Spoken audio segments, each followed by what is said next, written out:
Hi everybody, this is Mark from Mark's Mandalas, and this video is going to show you how I made a glow-in-the-dark dot mandala coaster. And I'm going to start off by measuring out 50 grams of resin. It actually ends up being a little bit over. I end up going over and it is 50.2. And I have the scale turned on and I have sped up the process of measuring out the resin by weight. And then I'm going to be adding solar color dust, glow dust. And the instructions on it say to add 5 grams per ounce of liquid. And I'm going to be just a little less than 3 ounces, so I decided to add 15 grams. And it's a little bit more than it needs, but I wanted to make sure that this is going to glow pretty darn bright. And I have actually never done this before. This is the first time I've ever made a glow-in-the-dark coaster, so this was a big experiment that I am able to share with all of you, and I'm happy with the results of how this does turn out.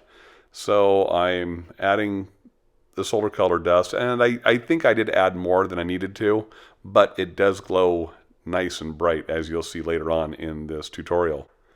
And once I get 15 grams, and I do go over 1/10 of a gram on this, but I still feel like it's much more accurate than if I were measuring by volume instead of by weight. So I'm a big fan of using the scale to measure out resin and the glow dust in this case. And I'm getting pretty close to having enough in there. And once I get the proper amount of glow dust, I'm going to mix the resin together with it, and I'm going to stir it for a minute or so, and I'm going to try to be gentle with it. It does introduce quite a few air bubbles when I'm stirring this, but it ends up not being a problem at all. As you'll see towards the end of the video, you'll see how I make pretty much all the air bubbles disappear. So I sped up the process of mixing the glow dust together with the resin, and I'm going to zero out the scale, and I'm going to add 25.1 grams of hardener. Actually, I do go over 1/10 of a gram again, but that is going to be close enough. It's a 2-to-1 ratio. It's 1 part hardener to 2 parts resin. So I add half the amount of hardener that I did resin. So that's why I came to that amount. And now I'm showing you me stirring this, and you want to be as gentle as you can and scrape along the sides. I stirred this for 3 minutes. It says 2 to 3 minutes, but I like to make sure I thoroughly stir resin when I'm preparing it. That's one of the biggest reasons that you have issues with resin, is not mixing it thoroughly enough. After stirring it for a few minutes, you want to pour it into a second clean cup. This helps to homogenize the resin and mix it together better. You'll also notice occasionally when my hands are in the shot that I'm wearing gloves. I strongly recommend that you always wear rubber gloves whenever you're working with resin. And I'm getting as much of the resin out of the first cup without scraping it out.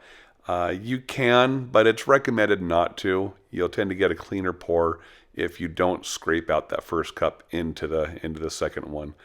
And once that is done, it's recommended to stir 1 to 2 minutes. I stirred for 2 minutes, and I'm going to speed this process up so that you don't have to watch me stir for the entire couple of minutes. Once again, trying to be careful not to stir it too aggressively, because the more aggressive you stir it, the more air bubbles you're going to introduce into the resin. And now that I am done stirring this the second time, I'm going to let it rest for 5 minutes. And that allows the air bubbles to come to the surface, and hopefully quite a few of them pop. It's called off-gassing. Once you've given it a chance to do that, like I said, I let it wait for 5 minutes. I'm going to be pouring it into the coaster mold you'll see next to the scale. And as you see there, I showed you the time, how long you should let it rest. You can even let it go just a few minutes, because this is just trying to eliminate as many air bubbles through the process as possible. But at the end of this first part of the process, as far as creating the coaster itself, you'll see how I get rid of the rest of the air bubbles. And now that it's sat long enough, I'm going to go ahead and start pouring the resin into the mold. It's self-leveling, so you can just pour it in there any which way you want to. Try to be somewhat careful. And you normally, it's okay to scrape out the contents of the second cup. In this case, I did not, because there was some grit at the bottom and I didn't want to introduce that into the coaster. Now I'm letting it sit for about 5 minutes, and you'll see I sped this up, and the air bubbles on there form a ring and start to meet into the center. And after about 5 minutes, I decided to go ahead and get my spray bottle of acetone. Instead of using a torch, I use acetone. And you'll see as I spray acetone on there, I do 3 or 4 squirts, all the air bubbles on the surface are gone. And I go ahead and once I've done that, I cover the coaster up and let it sit for about 24 hours. And after 24 hours, I'm going to go ahead and peel the coaster out of the silicone mold carefully. And I'm going to show you what it looks like after charging with a black light, because black lights will charge glow-in-the-dark objects very quickly compared to regular sunlight. And I was surprised to see that there's like 3 layers. A lot of the dust settled in the bottom, which is now the top of the coaster. And now I'm hitting it with the black light, and I've turned the light off, and you can see how much this glows. And I really don't mind at all the different layers on there. And I also don't mind the fact that I used, I think, probably a little more glow dust than I needed to, because it glows so brightly. Now I'm painting the dot mandala on the coaster, and I have a video that I have in the description below, and also I have a link to it on the screen right now that goes into more detail on how to paint this dot mandala on the coaster. Once I'm done painting the artwork, I'm going to let the paint thoroughly dry before I mix up some clear resin to pour over the artwork to protect it, so the coaster is fully functional. I mixed 30 grams of resin with 15 grams of hardener, stirred it for 3 minutes, poured it into another cup, stirred it for another couple of minutes, let it sit for about 5 minutes, and now I'm pouring it into the coaster. And there's a lip around the coaster, which is really nice, so you don't have to worry about it pouring over the edges. And you just want to make sure that you don't pour too much in and have it go over the top, but I'm adding enough to where it's fairly close to the top of the lip and not going over.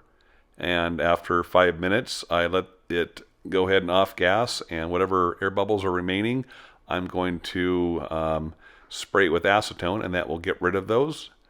And then I'm going to cover it up and let it sit for about 24 hours. And now I'm going to show you the finished product in both regular light, and I'm going to show you how it looks in a dark room. And it's amazing how you can see the top dots on this even in a totally dark room, because it's so bright, and you can even see it looking through the bottom. I hope you've enjoyed this video, and I look forward to making more for you. This is Mark from Mark's Mandalas. Until next time, rock on.